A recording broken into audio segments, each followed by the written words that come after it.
As we approach the last 10 nights of Ramadan, we are entering the most sacred nights of the entire year. These are the nights that can define the rest of your life. These are the nights that hold Laylatul Qadr, a single night worth more than 1,000 months, a night where angels descend, destinies are written, and sins are forgiven, a night where your du'as are heard, your tears are counted, and your heart has a chance to be cleansed by the mercy of Allah subhanahu wa ta'ala.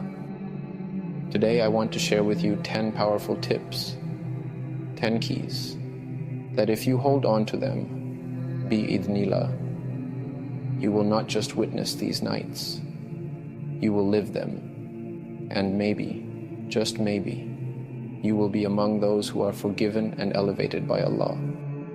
My dear brothers and sisters, one of the most overlooked aspects of the last 10 nights is avoiding sins during the day.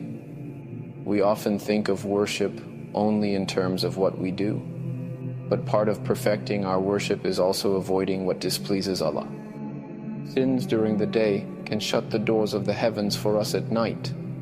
If we want to be among those who are blessed to stand in prayer during Laylatul Qadr, we must be mindful of our actions throughout the day. Don't enter into these nights with sins on your record that might weigh you down spiritually, especially during these sacred days of Ramadan. When night falls, be even more careful. Limit your casual conversations. This is a time to be quiet with Allah, not distracted by idle talk, socializing, iftar gatherings, casual hangouts. These can easily lead us to backbiting, gossip, or wasting valuable moments. Let these nights be different. Prioritize your relationship with Allah. Attend gatherings of dhikr. Join in prayer. But avoid unnecessary mingling. These nights aren't about connecting with people. They're about connecting with your Creator. One of the most rewarding acts in these nights is catching Isha and Fajr in congregation. The Prophet ﷺ taught us that the one who prays Isha and Fajr in congregation receives the reward of spending the whole night in prayer. So even if you can't stay up the entire night, do not miss those 2 prayers in congregation. And if you're able, pray Taraweeh behind the Imam until he finishes. The Prophet ﷺ said, "Whoever prays with the Imam until he finishes will have the reward of standing the entire night in prayer. Whether it's the first half of the night or the last, even if different Imams lead, the reward is immense. And the more you join, the more reward you stack. If you can pray all 20 rak'at, that's amazing. But if not, stay with the Imam throughout his portion. It still counts in the sight of Allah. Read more Quran in these nights than you normally would. Our beloved Prophet ﷺ would increase his recitation in these last 10 nights.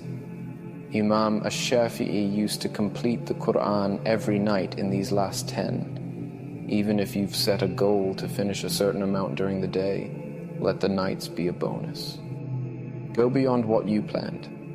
These are the nights the Quran first descended, and the first word revealed was Iqra, read. So read with presence, read with reflection, read with love. And as you read, don't forget the beautiful dua taught by the Prophet ﷺ to Aisha radiallahu anha. When she asked what to say if she finds Laylatul Qadr, he replied, Allahumma innaka afuwun tuhibbul afwa fa'fu anni. Oh Allah, you are forgiving and you love to forgive. So forgive me. Repeat it often. Start and end your du'as with it, and weave it between your personal requests. What better words than the ones taught by our Prophet ﷺ? Make du'a throughout these nights, even while you're in motion, walking, driving, waiting, preparing suhoor.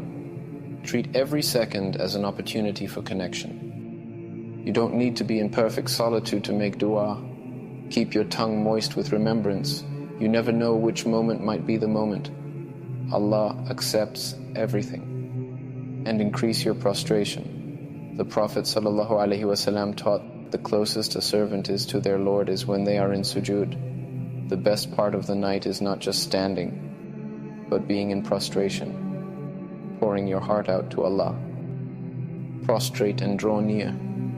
So draw near. Make long, sincere sujood. Cry, ask, praise. This is your moment with your Lord. And give in charity, even if it's a little, even secretly. While there's no direct narration saying the Prophet ﷺ gave more in these last 10 nights, we know that charity increases reward and extinguishes the anger of Allah. If there is ever a night to be forgiven and raised in rank, it is this one. So open your heart and your hand. Let your charity be a witness for you. Finally, as the night comes to a close, don't waste the last few minutes before Fajr. What if the very last minute of the night is Laylatul Qadr? What if the moment your tongue says, "Oh Allah, forgive me," is the one that Allah writes you among those freed from hellfire? Don't miss that final plea. Ask Allah to accept you despite your shortcomings. Ask Him to overlook your mistakes. Ask Him to write you among the people of paradise. Even one sincere dua in those last minutes can make a difference for a lifetime. Ya Allah, allow us to witness Laylatul Qadr. O Allah, allow us to be among those who are forgiven. O Allah, allow us to be counted among those accepted by you. May Allah shower our ummah with mercy, blessings, and acceptance during these sacred nights. May these nights transform us and bring us closer to Him.